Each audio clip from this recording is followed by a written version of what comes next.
Playing for Keeps, presented by Jiffy Lube. With the voice, Milt Thompson. Delivering the best of sports programming. Interviews with top celebrities. And the answer to the question, where are they now? And now, Milt Thompson, Playing for Keeps. Good evening and welcome to Playing for Keeps. I am your host, the voice, Milt Thompson. Every Friday night right here on WHMB Channel 40.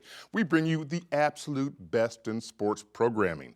Thank our sponsors, folks like Jiffy Lube and East Spot Spas. That's it. They're on, my gosh, they'll regenerative healing. They'll make sure that you're feeling better and making sure that you're looking good when you're out there. Former athletes and anybody else that has some maladies going on, we'll take care of those. Isn't that right, Kelly? We make sure that you get everybody straight when you get your treatments there. Bleaky Dillon Crandall, a very, very fine law firm that makes good decisions about your legal needs. So please join them. You know, and also I want to say thank you so very, very much for bearing with us. We've had a couple premier performances while I had some business across the pond and spent a little time over in Tanzania and some time in Dubai and on some business, but that caused me to be away from our great guests. But thank those for pinch it and allowed themselves to be repeated. So when we're repeating, you know, we always come up with the great ones, and we had some great ones on while I was away, and now we're gonna go for the next month. And usually, the reason why I'm really back and really glad is because we usually feature once a month, Where Are They Now? Guess what? This next month coming up, every one of them qualifies Where Are They Now, including our big-time guest today. And you guys know that everyone gets a moniker if they come on Playing for Keeps with the voice. My goodness, what are we going to call him? The great Marlon. We're going to the Super Bowl Jackson. That's what we got. We got the great Marlon. We're going to the Super Bowl Jackson. He's going to tell you a little bit about his background, all the way in emergence through the University of Michigan, and all the way to the Indianapolis Colts, and then all the way to the Super Bowl, and thereafter. But we'll do that right after we get back here on Playing for Keeps. Playing for Keeps, presented by Jiffy Lube. Playing for Keeps, presented by Jiffy Lube. Welcome back to Playing for Keeps. I am your host, the voice, Milt Thompson. Thank you so much for patronizing our great sponsors because they bring you the best in sports programming today. I'm bringing a family in here today, all right? We're talking with Marlon. We're going to the Super Bowl Jackson. He's got it. And he's got his young men, handsome young men over there, kind of following after. We want to introduce them, just introduce them off the stage. Yep, off the stage, I have my oldest son, Camden, my middle child, Kingston, and our youngest, Cash. 4 of us here today out of the 5, Jackson 5. My wife is missing, she's working today, but the rest of us are here representing. Okay, my goodness. Handsome family, I got to tell you that. I appreciate it. So when you were about their age back in the day, tell me where you came from, so our audience out here, they know you from Michigan on, but they don't know very much about... So I'll start, so when I was Cash's age, when I was 4, I was growing up in Youngstown, Ohio, Eastern Ohio, steel mill country, small town. Kingston's age 6 on, I grew up, moved across the border to Sharon, Pennsylvania, another steel mill community, kind of Rust Belt, Western Pennsylvania, very humble beginnings, both communities there. Grew up, throughout my days, mostly in Sharon, Pennsylvania. Age 9, my son Camden, during that time for me is when my life started to go in a bit of a different direction in terms of, my family dynamics. When I was eventually 11 years old, I moved in with an aunt and uncle. But up until that time, I was raised by a single mother in housing projects in Youngstown and in Sharon, Pennsylvania. Never met my father a day in my life. Didn't have very many role models, around. So life was kind of risky. Like I was an at-risk youth growing up there and enduring a lot of social determinants of health. My mother was was an addict for a long time and growing up, and made it a difficult experience. But with God's grace, I'm sitting here today and I was able to overcome, but some challenges early on. Well, we promised on this show here, we go rags to riches. Sometimes it's rags to riches again, but then we'll get to riches again because we're going to ultimately get our richness with our Heavenly Father, right? That's right. Well, when did you discover that you might have some athletic talent? I would say around the time that I was, my oldest son, Camden, 9 years old, is when I started to see that I had some ability. Initially my hunger and my drive for athletics, it was sparked by my older brother, El Marco Jackson, who was like the neighborhood superstar. Right. Big time high school football player. I was telling my son earlier today, how I used to go to the mailbox and I used to get the letters from Nebraska, from Pittsburgh, from Notre Dame. And when you see that as a kid, and then you see your brother out there having a ball and everybody celebrating him and the roar of the crowd, it starts to build up that hunger and desire. Mm-hmm. But then I started to see that I too had the ability on the playing field when I was 9, 10 years old. Okay, so you get on the high school years and play, and obviously begun to figure out that you might have a future in sports. Yeah, yes, really, and it became crystal clear when I was offered a scholarship by the University of Penn State as a sophomore in high school. Up until that point in time, I feel like my life kind of, was in the balance in terms of not really having direction.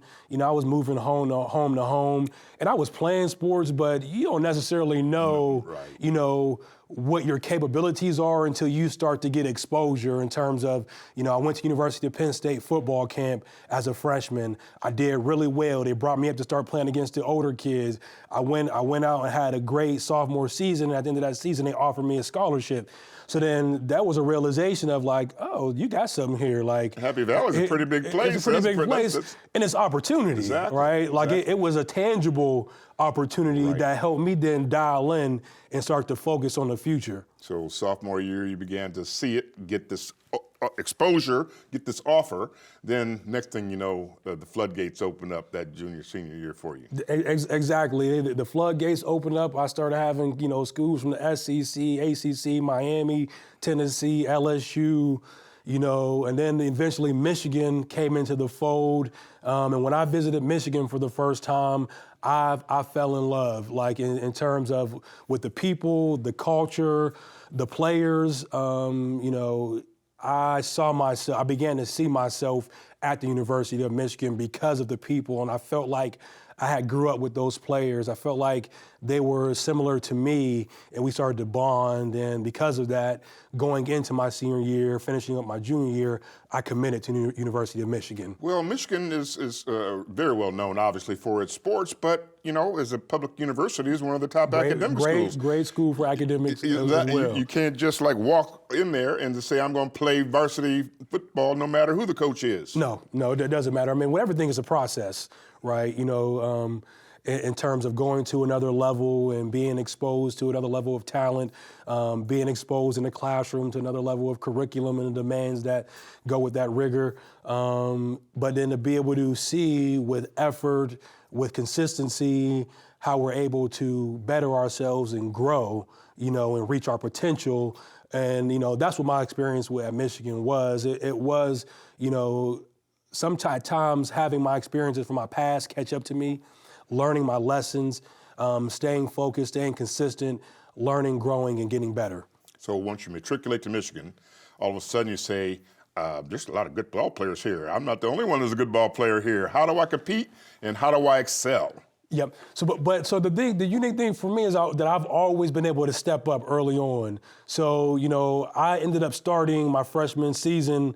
By the time we got into Big Ten play, going up against Purdue at home, is when I had my first start. But I began playing immediately as a nickelback, so I played probably 30 to 40 snaps day one as a defensive back at Michigan, and I ended up being a freshman All-American that season, and I went on to be an All-American as a sophomore, and I was also an All-American as a senior at the University of Michigan. So, I'm a fierce competitor, but I'm a fierce worker as well. So where's that drive come from? Where'd it come from? Is it deep down inside of you, or someone exposed you to it, or you got experienced by it, or? It's innate. Like, I mean, I think, God, some things are preordained in terms of the circumstance that we're born into and why we're born into that circumstance, but he puts inside of you what you need to make it through. And he'll bring along the right people at the right time to help push you along. But a lot of it, in terms of work ethic, was a desire to be my best and to be the best. And where I was competing against myself most of the time and not externally against others, my battle has always been inside. Okay, so coaches there, how they introduced themselves to you and have you fall in love with Michigan? Well, it was quite easy. One reason being, familiarity. My position coach at the University of Michigan, Terrell Austin, who's now defensive coordinator for the Pittsburgh Steelers, he was from my hometown, Sharon, Pennsylvania. He played for the same high school football coach that I was living with at the time. So some continuity there, somebody that's from the same hometown, able to connect. But it wasn't necessarily the coaches for me that locked me into Michigan. It was the players, and then that's one of the things I learned early on with any environment, with any organization. It's about the people. The people make the organization what it is, and then the ability for me to be able to connect with the players. That's what sold me and ultimately got me there because I witnessed friends go to schools because of coaches. And then the next thing you know, the coach is gone.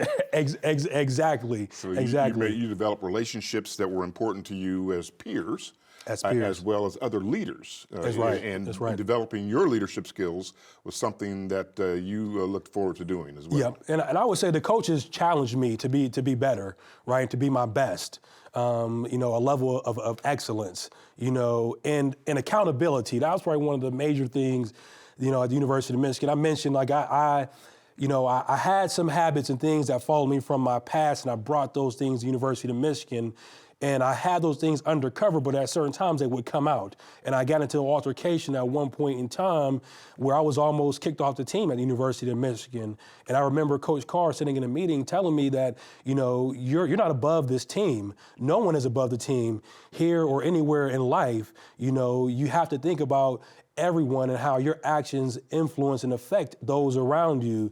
And being held accountable for my actions taught me a valuable lesson there at the University of Michigan, things that I carry forward with me now and try to teach others. Well, Marlon, we're going to the Super Bowl, Jackson. You got on anytime you wear an All-American ring, I mean, that gives you your own self-ratification, right? And from there, you're going to explode onto the professional scene. We're going to talk more just about that right after these short words, right here on Playing for Keeps. You come back. Playing for Keeps, presented by Jiffy Lube. Playing for Keeps, presented by Jiffy Lube. Welcome back to Playing for Keeps. I am your host, The Voice, Milt Thompson, right here on WHMB Channel 40. We do it every Friday night. We bring out the best in sports programming with your heroes, the people that we really look up to. Yes. And we try to find out how it is they tick, so I might be able to put a little their time clock inside of me and start ticking as well. We want to get better. We always want to get better. And you've got your young men here with you today, and that's right. They're watching you. They're watching every step that you take, and they emulate it. Yep. So the good and the bad. The good and the bad. The good and the bad. Yes. And that goes on with being leadership, right? Yep. Leadership in Michigan. And that's, the power of parenting and the power of development with peers and other leaders in terms of University of Michigan, right? And Coach Lloyd Carr and the culture that he instilled in all of us at the University of Michigan where, it's the team, the team, the team. That is one of the most famous sayings at the University of Michigan. And the idea of, how great it is to be a part of something that is bigger than yourself, right? He really instilled those qualities, those values within us, and we embodied those things. And as community leaders, as leaders in our households, I think those are all attributes that we display on a daily basis. But that is the power of culture. When you're within it, and over time, you realize how it developed you, right. what it instilled in you. And Michigan was an extremely powerful culture to be within, sure. To help, enlighten me and broaden my horizon. Still exhibits that as a national power. But I mean, all of a sudden, you're really excelling at that level, All-American level, and next thing you know, there's someplace else I can go, or maybe there's a professional level where I can really get paid. Yeah, where I can get paid, where I can take care of my family, and most importantly, where I can showcase my abilities.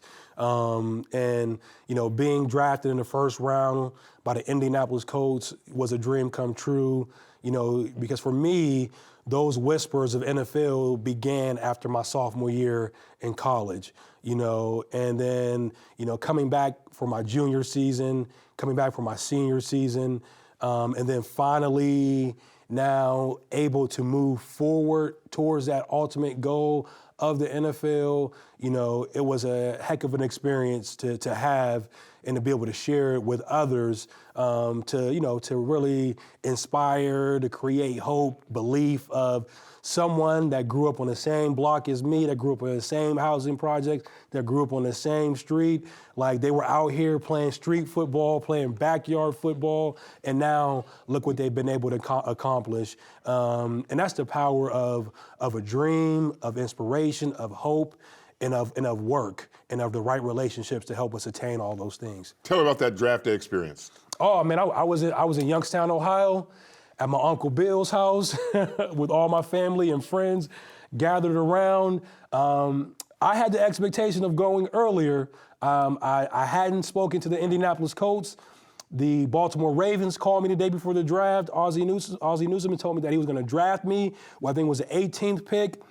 The Green Bay Packers told me that they were going to draft me. I think they were picking 24th or 25th. They told me at the Combine that they were going to draft me with their first-round pick. So I was expecting to go to Baltimore or Green Bay. So those teams come up. They don't pick me, and then I'm thinking I'm going to slip out of the first round. So then, you get to pick 29, the Indianapolis Colts come around. I received that call. I know that I'm not going to slip out of the first round. And then it becomes, Rob, this is the Colts. Tony Dungy, Bill Polian, right. Peyton Manning, Dwight Freeney, all the stars, all the studs. I immediately thought, I'm going to win a Super Bowl someday. Absolutely. And Marlon, we're going to the Super Bowl, Jackson. And then 2 years later, it happened. Tell us about that experience, because that's what people around here remember. It's one of the most memorable plays. It was a tough game, right? In the AFC Championship game. Best game that I've ever played within. That game against the New England Patriots, for us, that was almost like the Super Bowl. Getting over the hump, your arch nemesis, the guys that they've always beaten us in these big moments. But and the rivalry, that was kind of when the tide started to shift. How that game started off, terrible the first half, right? But we are able to stay the course. We have great leadership, because at halftime, there was a lot of doubt within the players in that locker room, but Coach Tony Dungy never wavered, where he had such confidence, where he told us, men, we have them right where we want them. And we're going to come out the second half and we're going to do X, Y, and Z, and we're going to take the lead and we're going to win this game. And in that moment, he instilled such a belief in all of us, where we had a bit of doubt, but we were able to feed off of him and his leadership, and then take that momentum and energy into the second half and play a phenomenal game. What a remarkable leader, Coach Dungy, right? Yes. My relationship with him was also very, very powerful, because you're expecting him to go a different direction, and all of a sudden he keeps the same keel. No matter what. Even balance. I might be panicking, but he's not panicking. Consistent, and that's a leader.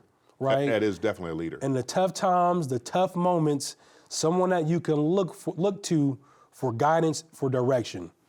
That's fantastic. Now, tell us about that remarkable moment when you're kind of realizing that you're coming back and the team's coming back and the halftime speech got you riled up, right? Yep. But in a quiet, discerning kind of way. And you come back and men took men by the side and said, let's go. And let's go. And, you know, the big moment for me, it was a process in terms of everything. And this was for me, this was a lesson about life. Like, you know, everybody sees the final product. Like, they see the tip of the iceberg, but they don't see everything that's going on underneath it. Like, the process that it took to build up to that moment so that you could actually be successful in that moment and make the play, right? You see me, you know, make a break on the football, step in front of Tom Brady and catch the ball and go down on the ground. But the work that led up to that, right, was me on a jugs machine every day after practice because I dropped interceptions earlier that season. It was me understanding my opponent and his tendency, right, where he likes to look one way and then blindly throw the other way, right, which helped me get my jump on the ball. Me sliding to the ground the previous week, watching film, they played San Diego, right, and Marlon McCree, another Marlon, intercepts the ball at the end of the game. He tries to return it. He gets stripped of the football. Patriots recover. They go down and score. They're coming to Indianapolis. So, like, just the muscle memory, right? The you know, fibers in our brain where we may store this information away, but then in a split second, it can come back into your mind and cause you to react. And that's what happened with me in terms of when I broke on the football, my ability to catch it, and then me getting down on the ground. All of those things in the past led up to that and helped me make that Just the play. confluence of all the experiences that you had, and in the moment where it really meant the most, you had the poise to make it happen. Right, that's right. Marlon, we're going to the Super Bowl. We're going. Let's go. So you go to the Super Bowl, and the kickoff Oh, man. in Miami. Yes. There's one kickoff, you said, what we got here, are we going to go down? Are we going to make it happen? Because Devin Hester, he made me miss on that play, too. I missed a tackle on that play. But, yeah, like, you know, we had heard about Devin Hester all week. But Coach Dungy was stubborn in this moment. He said, we're going to kick to him, you know. And we saw what happened, but we were smart. The rest of the game, we did not kick to him. But in the rest of that game, it just was a great performance. Offensively, defensively, the coaching staff, guys like, you know, Bob Sanders played phenomenal, Reggie Wayne, Cato June, Gary Brackus. Fantastic, and everybody still raves about that Super Bowl, hoping one day that they'll get to experience it again. Bring your boys up here real quick. Come on up here. Come on real fast. Come on.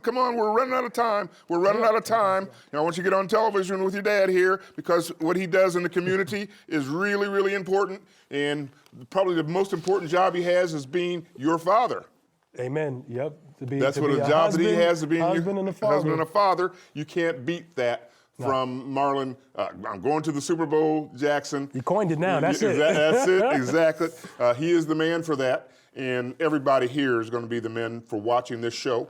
And we're going to pass it on. We're going to show them how it's like. Your work in the community is recognized and very stellar. Thank you. Parting shot for our fans. Got a parting shot for them? Parting shot? One parting shot. You know, dream, believe, achieve. That's what we say at the Fight for Life Foundation, right? You know, to believe in something, to see it, to let that belief fuel you, drive you, so that you can achieve. And it's all in our mind. Whatever we see, whatever we envision, put in the work to be able to make it a reality. And anything is possible when you got faith and when you got God. And it's possible to come here and be here on Playing for Keeps. We'll see you this time next week on Playing for Keeps.